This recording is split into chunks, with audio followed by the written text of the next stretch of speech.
जी चले गए और चले जो तो एक नदी मिलती और नदी को जैसे देखा तो भगवान द्वारकाधीश एक केवल बनकर के आते हैं और बोले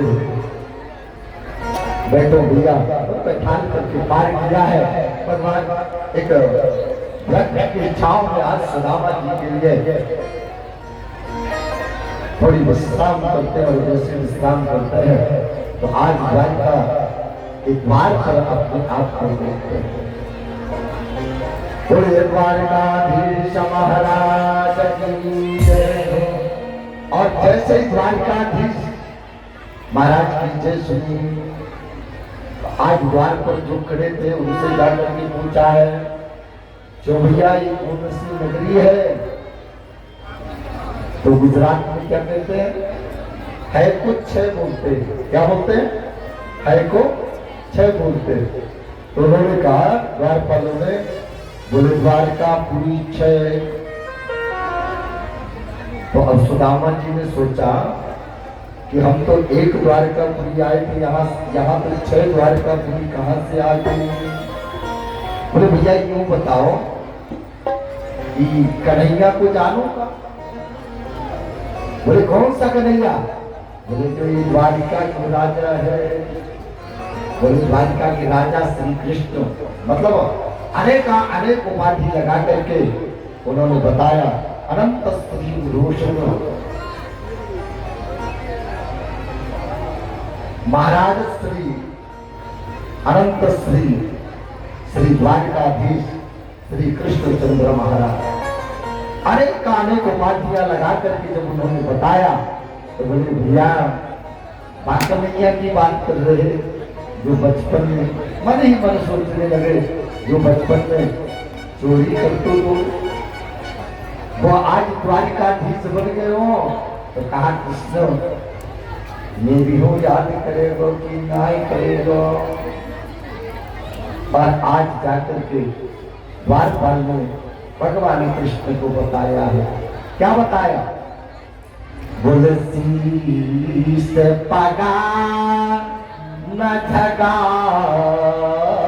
तन में प्रभु, जान को आही बसे कृष्णा।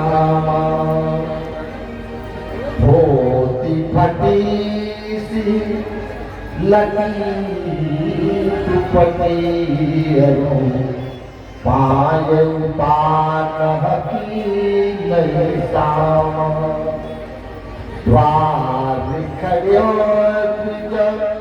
दुर्बले रजो चकिशो वसुधा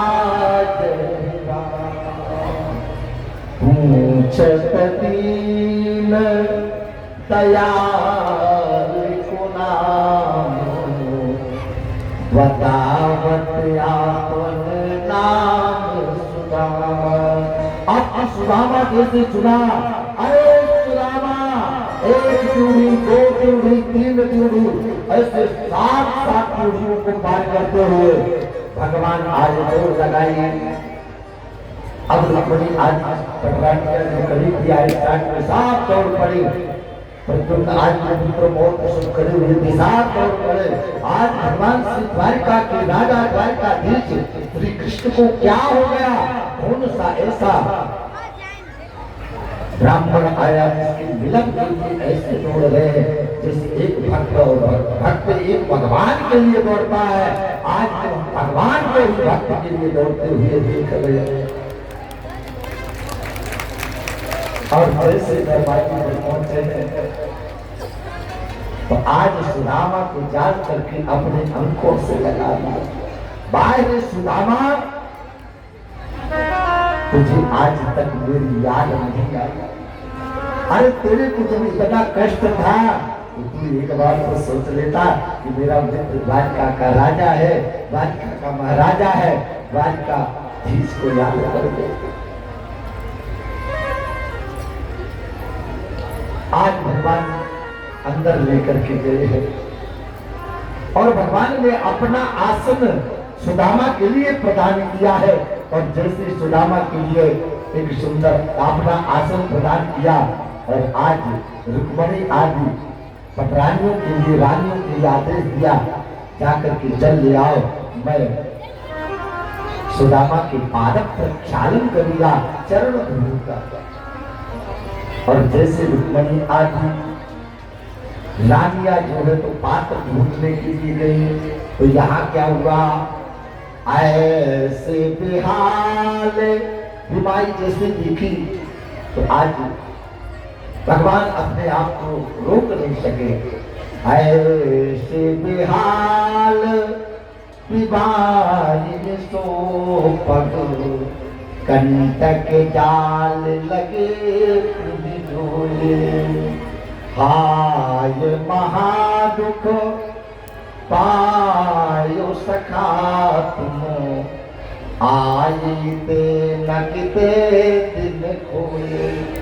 आज जैसे बीमारी फटी हुई देखी अपने मित्र सुदामा के, वाय भी सुदामा तेरी ऐसे जगह जगह कांटे चुभे हुए हैं और जगह जगह बीमारी फटी हुई है और इतना कष्ट सहते हुए भी आज तक अपने मित्र की याद नहीं आई। और भगवान देख सुदामा की दीनता करुणा करके, आज करुणा करके करुणा निधि रो रहे। देख सुदामा की दीनता करुणा करके करुणा निधि रोए, करुणा करके करुणा निधि रोए। आज इतने पानी परात को, इतने नेत्रों से अश्रु गिरे भगवान के कि पानी परात को हाथ छुओ नहीं, नयनन के जल से पड़ धोए। देख सुदामा की दीन दशा करुणा करके करुणा निधि रोए। भगवान के इतने आंसू बहे, इतने आंसू बहे कि आज नेत्रों के जल से ही प्रक्षालन कर दिया उस ब्राह्मण के चरणों को। बाय सुदामा आज भगवान बगल से बैठे और बैठ करके आज प्रणाम करने के लिए रानियां आने लगी, कृष्ण पत्नियां आने लगी। बोले महाराज आशीर्वाद दो, और आशीर्वाद देने के लिए जैसे ही आई तो महाराज मैं वही प्रणाम करते हूँ, सौभाग्यवती हो। मैं सत्यभामा प्रणाम करती हूँ, सौभाग्यवती हो। मैं जाम्बवती प्रणाम करती हूँ, सौभाग्यवती हो। मैं भद्रा प्रणाम करती हूँ, सौभाग्यवती हो। मैं नागनी जी प्रणाम करती हूँ, सौभाग्यवती हो। मैं सत्या प्रणाम करती हूँ, सौभाग्यवती हो। मैं लक्ष्मणा प्रणाम करती हूँ, सौभाग्यवती हो। ऐसे तो 100, 200, 300 हो। अब तो जहाँ सौभाग्यवती हो, सौभाग्यवती हो तो कहने लगी सौभाग्यवती हो, सौभाग्यवती हो। अब 100, 200 तो ऐसे चला। अब जब नहीं कहा गया तो बोली कन्हैया इसको ही कान में कहूँ को। तो भगवान ने कहा, बोले हाँ सुदामा बताओ क्या बात है। बोले कान में कहूँ को कन्हैया, ऐसे नहीं।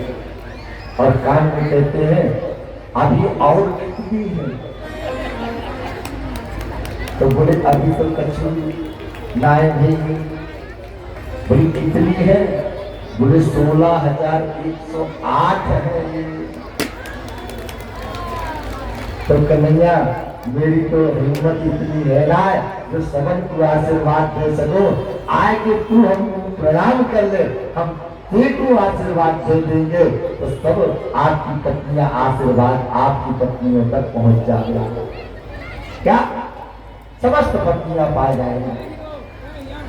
आज भगवान ने द्वारकाधीश के लिए आशीर्वाद प्रदान किया। और आज परस्पर 56 प्रकार के व्यंजन बनवाए हैं, बड़े बड़े पकवान तैयार हैं। और जब आपस में दोनों मित्र भोजन करने के लिए बैठते हैं तो सुदामा जी कहते हैं, अरे कृष्ण, अरे कन्या, ये सब व्यंजन बनवाने की क्या जरूरत थी? सब बनवाने की जरूरत नहीं थी, मुझे तो केवल प्रसाद थोड़ा सा चाहिए, मुझे ये पदार्थों की जरूरत नहीं। आज सुंदर भोजन हुआ और भोजन करने के बाद जो दोनों मित्र बैठे तो आज आपस की चर्चाएं, दोनों मित्र बैठते हैं ना तो आपस में बचपन की चर्चाएं बहुत ज्यादा चलती हैं। बोले ये बताओ मित्र कि तुम्हारी शादी हुई तो तुमने अपनी शादी में, अच्छा सुदामा ये बताओ कि तुम्हारी शादी हुई कि ना हुई? बोले भैया भाई, तो तुमने आज तक बुलाया ना शादी में, क्यों ना बुलाया? बोले ये बता कन्हैया कि मेरी तो एक ही शादी हुई, तेरी तो 16,108 शादियां हुई, उसमें नहीं बुलाया क्यों? तो भगवान ने कहा, सुदामा जी ने कहा, भगवान ने कहा, बोले ऐसा है कि मैं शादी में बुलाऊं तो बुलाऊं कहां से? पता चला सुबह कोई कुछ तैयारी ही नहीं है और शाम को बहू आ गई है। क्या सुबह कोई तैयारी नहीं है और शाम को बहू आ गई है? तो मेरी तो तैयारी सुदामा ऐसे, मेरी तो विवाह, मेरी तो शादी ऐसे हुई है, किसी को मौका ही नहीं मिला निमंत्रण आमंत्रण देने। आज आपस में बैठे सुंदर चर्चाएं कर रहे हैं। पर एक बात बताओ मित्र, जब गुरुकुल में रहते थे ना कितना अच्छा लगता है। अच्छा ये बताओ, भाभी ने कछु भेजो का? तो पोटली कांख में दाबी हुई है सुदामा। बोले भैया कछु ना दिया, कछु ना दियो ये नहीं कहा। बोले ऐसा बताओ, ये तो पोटली की चर्चा करें तो गुरुकुल की चर्चा शुरू। बोले गुरु जी अपने को कितना चाहते थे कन्हैया कि आपस में अगर सबसे ज्यादा पढ़ते हो जाता। अच्छा कभी कभी ऐसा हो जाता कि जब मैं सबक भूल जाता ना तो तुम भी अपना सबक भूल जाया करते थे, आपस में चर्चा। पर भगवान श्री द्वारिकाधीश तो एक ही हट लगा करके रखी, सुदामा ये बताओ कि मेरी भाभी ने कहा भेजो है, मेरी भाभी ने कहा भेजो है। और आज सुदामा की कांख में जो आज पोटली थी उस पोटली को छुड़ाया है और पोटली को छुड़ा करके भगवान ने जैसे उस पोटली को खोला तो उसमें चावल दिखाई दिए।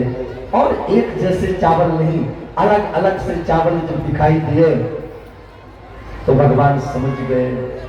और उसमें जब पत्र पढ़ा तो लिखा था, एक मास पाक में 2 एकादशी हो मेरे प्रभु गोपाल जी, यहाँ नित्य एकादशी हो। ऐसा जब पढ़ा तो बोले सुदामा अब ऐसा नहीं होगा। जैसे ही एक मुट्ठी सेवन किया तो पहली मुट्ठी में एक लोक का राज्य प्रदान कर दिया, दूसरी मुट्ठी में ऐसा कहते हैं, हालांकि हिम्मत नहीं थी तो बड़ी जी हाथ भगवान द्वारिकाधीश का पकड़ सकती, पर ऐसा रसिकों के मुख से, पावकों के मुख से, महापुरुषों के मुख से सुना गया है कि जैसे ही दूसरी मुट्ठी खाई तो 2 लोक का राज्य दे दिया, और तीसरी मुट्ठी खाना चाहा तो रुक्मणी जी ने हाथ पकड़ लिया, बोले बस रहने दो, आप बाबा जी होना चाहते हो?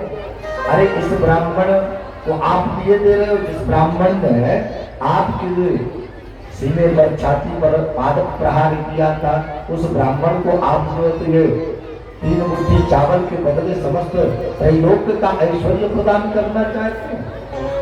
बोले रुक्मणी जी एक दूसरे को इशारे में बात कर रहे हैं। विप्र प्रसादात् धरणीधरोऽहं विप्र प्रसादात् करुणावरोऽहं विप्र प्रसादात् अजिताजितोऽहं विप्र प्रसादात् मम राम नाम। अरे विप्र की कृपा से तो तुम्हारा और हमारा मरण हुआ है। अगर ब्राह्मण पत्र लेकर के नहीं आता रुक्मणी जी तो तुम्हारा विवाह हमारे साथ कैसे होता न मुझे पता चलता। तुम्हारा तो विवाह शिशुपाल के साथ हो गया।